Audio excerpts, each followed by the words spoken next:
देवणी शहरालगत भीषण अपघात।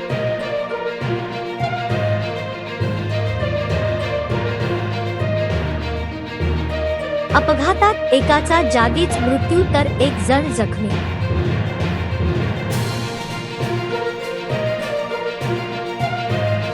उदगीर सोलापूर बसचा देवणी शहरालगत अपघात झाला असून या अपघातामध्ये विजय हरी रणदिवे हा तरुण जागीच मृत्युमुखी पडला तर दुसरा असलम रशीद शेख हा जखमी झाला असून दोघेही मोजे विळेगाव तालुका देवणी जिल्हा लातूर येथील रहिवासी असल्याचे समजते।